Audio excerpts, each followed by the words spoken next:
നിത്യജീവിതത്തിൽ നാം ഉപയോഗിക്കുന്ന ഫോൺ പേ, ഗൂഗിൾ പേ, പേടിഎം ഇവയുടെ അടിസ്ഥാനം UPI ആണെന്ന് നിങ്ങൾക്കറിയാമോ? എങ്കിൽ UPIയും സെൻട്രൽ ബാങ്ക് ഡിജിറ്റൽ കറൻസിയും തമ്മിലുള്ള ഡിഫറൻസ് എന്താണെന്ന് അറിയാമോ? ഇനി അതൊന്നും അല്ലെങ്കിൽ എങ്ങനെയാണ് ക്രിപ്റ്റോ കറൻസിയും ഇതും തമ്മിൽ വ്യത്യാസപ്പെട്ടിരിക്കുന്നത് നിങ്ങൾക്കറിയാമോ? നമുക്ക് എക്സ്പ്ലെയിൻ ചെയ്യാം. Welcome to another episode of coaching guy. ആദ്യം തന്നെ UPI. ഞാൻ പറഞ്ഞതുപോലെ നമ്മുടെ ഗൂഗിൾ പേയും ഫോൺ പേയും ഒക്കെ ഈ UPI എന്ന് പറയുന്ന യൂണിഫൈഡ് പേയ്മെന്റ് ഇന്റർഫേസ് എന്ന് പറയുന്ന ഒരു ഡിജിറ്റൽ ടെക്നോളജിയുടെ കീഴിൽ വരുന്ന ആപ്പുകളാണ്. ഓക്കെ, അതായത് UPI നമ്മൾ ഉപയോഗിക്കുമ്പോൾ, നമ്മൾ പേയ്മെന്റ് ചെയ്യുമ്പോൾ നമ്മൾ സംഭവിക്കുന്നത് എന്താണെന്ന് വെച്ച് കഴിഞ്ഞാൽ, നമ്മുടെ കയ്യിലുള്ള ബാങ്ക് അക്കൗണ്ടിലുള്ള പൈസ വേറൊരാളുടെ കയ്യിലേക്കുള്ള അല്ലെങ്കിൽ വേറൊരു ബാങ്ക് അക്കൗണ്ടിലേക്ക് അയക്കുക എന്നുള്ള ഡ്യൂട്ടിയാണ് എന്ത് ചെയ്യുന്നത് UPI എന്ന് പറയുന്ന ഇന്റർഫേസിലൂടെ ചെയ്യാൻ ഉദ്ദേശിക്കുന്നത്. ഇതിൽ ഏറ്റവും വലിയ ഗുണകരമായ കാര്യം എന്ന് വെച്ച് കഴിഞ്ഞാൽ, ഒരു UPI അക്കൗണ്ടിൽ തന്നെ അല്ലെങ്കിൽ ഒരു UPI മൊബൈൽ ആപ്പിൽ തന്നെ പല അക്കൗണ്ടുകൾ ലിങ്ക് ചെയ്യാൻ പറ്റും എന്നുള്ളതാണ്. പണ്ട് നമുക്ക് ഒരു ആപ്പിൽ ഒരു ബാങ്കിന്റെ അക്കൗണ്ട് മാത്രമേ എന്ത് ചെയ്യാൻ പറ്റുള്ളായിരുന്നു, ഡീൽ ചെയ്യാൻ പറ്റുമായിരുന്നു. ഇന്ന് ഒരു ആപ്പിന്റെ ഉള്ളിൽ തന്നെ മൾട്ടിപ്പിൾ ബാങ്ക് അക്കൗണ്ട്സ് നമുക്ക് എന്ത് ചെയ്യാൻ പറ്റും, ഡീൽ ചെയ്യാൻ പറ്റും. നാഷണൽ പേയ്മെന്റ് കോർപ്പറേഷൻ ഓഫ് ഇന്ത്യയുടെ ഒരു പ്രൊഡക്റ്റ് ആണ് UPI എന്ന് പറയുന്നത്. അവരാണ് UPI എന്ത് ചെയ്യുന്നത്, ഈ ഒരു പർട്ടിക്കുലർ ഇന്റർഫേസ് മാനേജ് ചെയ്യുന്നത്. ഇനി നമുക്ക് സെൻട്രൽ ബാങ്ക് ഡിജിറ്റൽ കറൻസിയിലേക്ക് വരാം. സെൻട്രൽ ബാങ്ക് ഡിജിറ്റൽ കറൻസി എന്ന് വെച്ചാൽ നമ്മുടെ പേഴ്സിലുള്ള 100 രൂപയുടെ നോട്ടില്ലേ, അതേ നോട്ടിന്റെ ഒരു ഡിജിറ്റൽ ഫോർമാറ്റ് ആണ് സെൻട്രൽ ബാങ്ക് ഡിജിറ്റൽ കറൻസി എന്ന് പറയുന്നത്. അതായത് നമ്മുടെ കയ്യിലൊക്കെ നമ്മൾ നിത്യം ഉപയോഗിക്കുന്ന സാധാ ഫിസിക്കൽ നോട്ടിന്റെ ഡിജിറ്റൽ വേർഷൻ. അങ്ങനെയാണെങ്കിൽ ഇതും UPIയും തമ്മിലുള്ള വ്യത്യാസം എന്താണെന്ന് പലർക്കും ഇപ്പോൾ തന്നെ സംശയം തോന്നിയിട്ടുണ്ടാവും. ഒരു എക്സാമ്പിളിലൂടെ ഞാൻ അത് എക്സ്പ്ലെയിൻ ചെയ്യാം.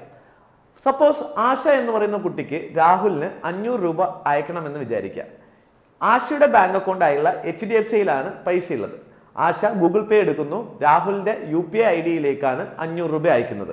ഈ പൈസ ആശയുടെ ബാങ്ക് അക്കൗണ്ട് ആയിട്ടുള്ള HDFCയുടെ ബ്രാഞ്ചിലാണ് ഉള്ളത്.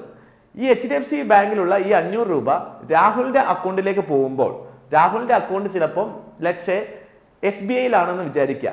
SBIയിലുള്ള രാഹുലിന്റെ അക്കൗണ്ടിലേക്കാണ് ഈ പൈസ ക്രെഡിറ്റ് ആവുന്നത്. അതായത് ഇവിടെ ട്രാൻസാക്ഷൻ നടക്കുന്നത് ഒരു ബാങ്കിൽ നിന്നും മറ്റൊരു ബാങ്കിലേക്കാണ്. ചുരുക്കി പറഞ്ഞു കഴിഞ്ഞാൽ, ആശയുടെയും രാഹുലിന്റെയും ഇടയിൽ ഈ ട്രാൻസാക്ഷൻ നടക്കുമ്പോൾ 2 ബാങ്കുകൾ ഇൻവോൾവ് ആണ്. നേരെ മറിച്ച് സെൻട്രൽ ബാങ്ക് ഡിജിറ്റൽ കറൻസിയിലേക്ക് വരുമ്പോൾ, ഞാൻ പറഞ്ഞു ഇതെന്താണ്, ഒരു ഡിജിറ്റൽ വേർഷൻ ഓഫ് ഒരു നിങ്ങളുടെ ഫിസിക്കൽ കറൻസി തന്നെയാണ്. അതായത് നിങ്ങളുടെ പേഴ്സിൽ നിന്ന് നിങ്ങൾ 100 രൂപ എടുത്ത് ഒരാൾക്ക് കൊടുക്കുകയാണെന്ന് വിചാരിക്കുക. ഇവിടെ ബാങ്ക് ഇൻവോൾവ് ആണോ? അല്ല, അല്ലെ? നിങ്ങളുടെ പേഴ്സിൽ നിന്ന് അത് നേരെ വേറൊരാളുടെ പേഴ്സിലേക്ക് പോകുന്നു. ഇതാണ് സാധാരണ രീതിയിൽ നമ്മൾ ക്യാഷ് ഉപയോഗിച്ച് ട്രാൻസാക്ഷൻ നടത്തുമ്പോൾ സംഭവിക്കുക. അങ്ങനെയെങ്കിൽ സെൻട്രൽ ബാങ്ക് ഡിജിറ്റൽ കറൻസിയിലേക്ക് വരുമ്പോൾ ഇവിടെ ഒരു ഡിജിറ്റൽ വാലറ്റ് ഉണ്ടാവും. ഈ ഡിജിറ്റൽ വാലറ്റ് എന്ന് പറയുന്നത് ഗൂഗിൾ പേ ഒക്കെ പോലെയുള്ള ഒരു ആപ്പ് തന്നെയാണ്. ഈ ഡിജിറ്റൽ വാലറ്റിൽ നമ്മുടെ പൈസ നമുക്ക് എന്ത് ചെയ്യാം, ബാങ്കിൽ നിന്ന് വിഡ്രോ ചെയ്ത് നമുക്ക് ഈ ഡിജിറ്റൽ വാലറ്റിൽ സൂക്ഷിക്കാവുന്നതാണ്. ഡിജിറ്റൽ വാലറ്റിൽ സൂക്ഷിക്കുന്നത് നിങ്ങൾ യഥാർത്ഥത്തിൽ നിങ്ങൾ പേഴ്സിൽ സൂക്ഷിക്കുന്നത് പോലെ തന്നെയാണ്, പക്ഷെ എന്താണ്, ഡിജിറ്റലി ആണ് എന്നുള്ളത് മാത്രമേ വ്യത്യാസമുള്ളൂ. ഇനി നിങ്ങൾക്ക് ഈ പൈസ നിങ്ങളുടെ ഡിജിറ്റൽ വാലറ്റിൽ നിന്നും വേറൊരു വ്യക്തിയുടെ ഡിജിറ്റൽ വാലറ്റിലേക്ക് എന്ത് ചെയ്യാൻ പറ്റും, പൈസ അയക്കാൻ പറ്റും എന്നുള്ളതാണ് ഇവിടെയുള്ള വ്യത്യാസം. നിങ്ങളുടെ ഡിജിറ്റൽ വാലറ്റിൽ നിന്ന് വേറൊരാളുടെ ഡിജിറ്റൽ വാലറ്റിലേക്കാണ് ഡയറക്റ്റ് പോകുന്നത്. ഇതിന്റെ നടുക്ക് ആരില്ല, ബാങ്കിങ് സിസ്റ്റം എന്ന് പറയുന്നതില്ല. അതായത് HDFCയിൽ നിന്ന് SBIയിലേക്കല്ല പൈസ പോകുന്നത്. ഇവിടെ രാഹുലിന്റെ വാലറ്റിൽ നിന്ന് ആശയിലേക്കാണ് സെൻട്രൽ ബാങ്ക് ഡിജിറ്റൽ കറൻസി ഉപയോഗിച്ച് പൈസ അയക്കുന്നതെങ്കിൽ, രാഹുലിന്റെ ഡിജിറ്റൽ വാലറ്റിൽ നിന്ന് ആശയുടെ ഡിജിറ്റൽ വാലറ്റിലേക്കാണ് പൈസ വരിക എന്നുള്ളതാണ് ഡിഫറൻസ്.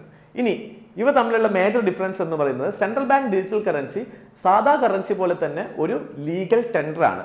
ഇതൊരു ബ്ലോക്ക് ചെയിൻ ടെക്നോളജിയുടെ അടിസ്ഥാനമായിട്ട് ഉണ്ടാക്കിയതാണ് സെൻട്രൽ ബാങ്ക് ഡിജിറ്റൽ കറൻസി എന്ന് പറയുന്നത്. അതുകൊണ്ട് തന്നെ ഇതൊരു സോവറിൻ കറൻസിയാണ്. അതായത് ഗവൺമെന്റ് സപ്പോർട്ട് ചെയ്തിട്ടുള്ള, ഗവൺമെന്റ് ബാക്ക്ഡ് ആയിട്ടുള്ള കറൻസീസിനെയാണ് നമ്മൾ സോവറിൻ കറൻസി എന്ന് വിളിക്കുന്നത്. അങ്ങനെയാണെങ്കിൽ ക്രിപ്റ്റോ കറൻസിയിലേക്ക് പോകുമ്പോൾ എന്താണ് വ്യത്യാസം എന്ന് നമുക്ക് നോക്കാം. ക്രിപ്റ്റോ കറൻസി എന്ന് പറയുന്നത് ക്രിപ്റ്റോഗ്രഫി ബാക്ക്ഡ് ആയിട്ടുള്ള കറൻസികളെയാണ് നമ്മൾ ക്രിപ്റ്റോ കറൻസി എന്ന് വിളിക്കുന്നത്. ഇത് അടിസ്ഥാനമായി ബ്ലോക്ക് ചെയിൻ ആണ് ഇതിനും അടിസ്ഥാനമായിട്ട് യൂസ് ചെയ്യുന്നതെങ്കിലും ഇതൊരു സെൻട്രൽ ബാങ്ക് ഇഷ്യൂ ചെയ്യുന്ന കറൻസി അല്ല. ഫോർ എക്സാമ്പിൾ, നമ്മുടെ ഇന്ത്യയിൽ കറൻസി ഇഷ്യൂ ചെയ്യുന്നത് RBI ആണെങ്കിൽ, ഇതുപോലെ ഒരു ഗവൺമെന്റ് സപ്പോർട്ടഡ് സിസ്റ്റം ഇഷ്യൂ ചെയ്യുന്ന കറൻസി അല്ല ക്രിപ്റ്റോ കറൻസി എന്ന് പറയുന്നത്. അതിനർത്ഥം എന്താണ്, ഇത് ആരും തന്നെ റെഗുലേറ്റ് ചെയ്യുന്നില്ല, ആരും തന്നെ കൺട്രോളും ചെയ്യുന്നില്ല. അപ്പോൾ ഇതിന്റെ വാല്യൂ നിശ്ചയിക്കുന്നത്, ഇതിന്റെ മൈൻ ചെയ്യാനുള്ള ഡിഫിക്കൽട്ടിയും ഈ കറൻസിയുടെ ഡിമാൻഡ് ആൻഡ് സപ്ലൈയും മാത്രം ഡിപ്പെൻഡ് ചെയ്തിരിക്കും ഈ കറൻസിയുടെ വാല്യൂ എന്ന് പറയുന്നത്. പക്ഷേ സെൻട്രൽ ബാങ്ക് ഡിജിറ്റൽ കറൻസിയിലേക്ക് വരുമ്പം സെൻട്രൽ ബാങ്ക് ഡിജിറ്റൽ കറൻസിയും ഒരു ബ്ലോക്ക് ചെയിൻ ടെക്നോളജിയുടെ സപ്പോർട്ടഡ് കറൻസി ആണ് എന്നുണ്ടെങ്കിലും അവിടെ ഗവൺമെന്റ് എന്ത് ചെയ്യുന്നുണ്ട്, ഗവൺമെന്റ് സപ്പോർട്ടഡ്, ഗവൺമെന്റ് ഇഷ്യൂ ചെയ്യുന്ന കറൻസി ആയതുകൊണ്ട് ഇതൊരു സോവറിൻ കറൻസി ആണെന്ന് നമുക്ക് വിളിക്കാൻ പറ്റും. എങ്കിലും ക്രിപ്റ്റോ കറൻസിയെ നമ്മൾ ഒരു അസറ്റ് ആയിട്ട് കൺസിഡർ ചെയ്യുന്നുണ്ട്. അതായത് നമുക്ക് വേണമെന്നുണ്ടെങ്കിൽ നമ്മുടെ പൈസ ക്രിപ്റ്റോ കറൻസി പോലെയുള്ള ബിറ്റ്കോയിൻ പോലെയുള്ള കറൻസിയിൽ നമുക്ക് എന്ത് ചെയ്യാൻ പറ്റും, ഇൻവെസ്റ്റ് ചെയ്യാൻ പറ്റും എന്നുള്ളതാണ്. ഇനി ഇത് മനസ്സിലായിട്ടുണ്ടെങ്കിൽ കുറച്ചുകൂടി ഇമ്പോർട്ടൻ്റ് ആയ ടോപ്പിക്കാണ് എന്താണ് difference between central bank digital കറൻസിയും UPI എന്നുള്ളത്. ഏറ്റവും വലിയ ഡിഫറൻസ്, UPI നിങ്ങൾക്ക് ട്രാൻസാക്ഷൻ നടത്തണമെന്നുണ്ടെങ്കിൽ ഇന്റർനെറ്റിന്റെ ആവശ്യകതയുണ്ട്.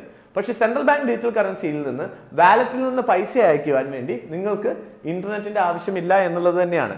ഇനി ഡെഫിനിഷൻ വൈസ് നിങ്ങൾ നോക്കുവാണെങ്കിൽ ഞാൻ പറഞ്ഞതുപോലെ UPI എന്ന് പറയുന്നത് എന്താണ്, ഒരു ഡിജിറ്റൽ ട്രാൻസാക്ഷൻ മീഡിയം മാത്രമാണ്.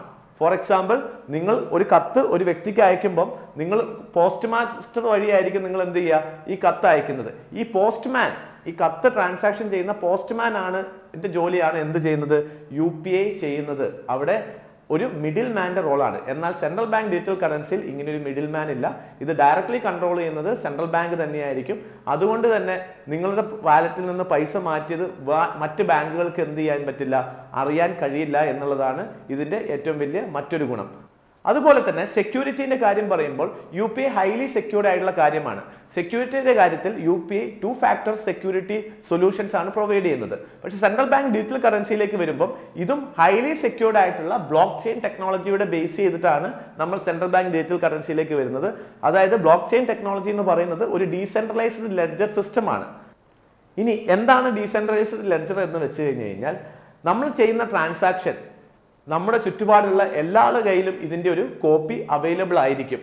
ആ കോപ്പിയിൽ എന്ത് ചെയ്യാൻ പറ്റും, മറ്റുള്ളവർക്ക് നമ്മുടെ ട്രാൻസാക്ഷൻ ശരിയാണോ എന്നുള്ളത് വെരിഫൈ ചെയ്യാൻ പറ്റും. ഈ വെരിഫൈ ചെയ്തതിന് ശേഷം മാത്രമേ ആ ട്രാൻസാക്ഷൻ പെർമനന്റ് ആയിട്ട് ഒരു ബ്ലോക്ക് ആക്കി മാറ്റുകയാണ് ചെയ്യുക. ഒരു തവണ ഇത് ബ്ലോക്ക് ആക്കി മാറ്റി കഴിഞ്ഞു കഴിഞ്ഞാൽ ഈ ബ്ലോക്ക് ഡിലീറ്റ് ചെയ്യാനോ എഡിറ്റ് ചെയ്യാനോ ഓൾട്ടർ ചെയ്യാനോ പറ്റുകയില്ല. അതുകൊണ്ട് തന്നെ പിന്നീട് ഒരു അഡീഷണൽ ബ്ലോക്ക് ആഡ് ചെയ്യുക എന്നുള്ളതല്ലാതെ ചെയ്ത പെർമനന്റ് ആയ ബ്ലോക്കിനെ പിന്നീട് എന്ത് ചെയ്യാൻ പറ്റില്ല, ഒരു മാറ്റവും വരുത്താൻ പറ്റാത്തത് കൊണ്ട് തന്നെ ഇത് ഹൈലി സെക്യൂർഡ് ആയിട്ടുള്ള ഒരു കറൻസി ട്രാൻസാക്ഷൻ മീഡിയമായിട്ട് നമ്മൾ ഉപയോഗിക്കുന്നുണ്ട്. ഇപ്പോൾ നിങ്ങൾക്ക് സെൻട്രൽ ബാങ്ക് ഡിജിറ്റൽ കറൻസിയും UPIയും അല്ലെങ്കിൽ ക്രിപ്റ്റോ കറൻസിയും തമ്മിലുള്ള ഡിഫറൻസ് എന്താണെന്ന് മനസ്സിലായെന്ന് വിചാരിക്കുന്നു. നിങ്ങൾക്ക് ഈ വീഡിയോ ഇഷ്ടപ്പെട്ടെങ്കിൽ താഴെ നിങ്ങളുടെ അഭിപ്രായം കമന്റ് ചെയ്യുക. Thank you.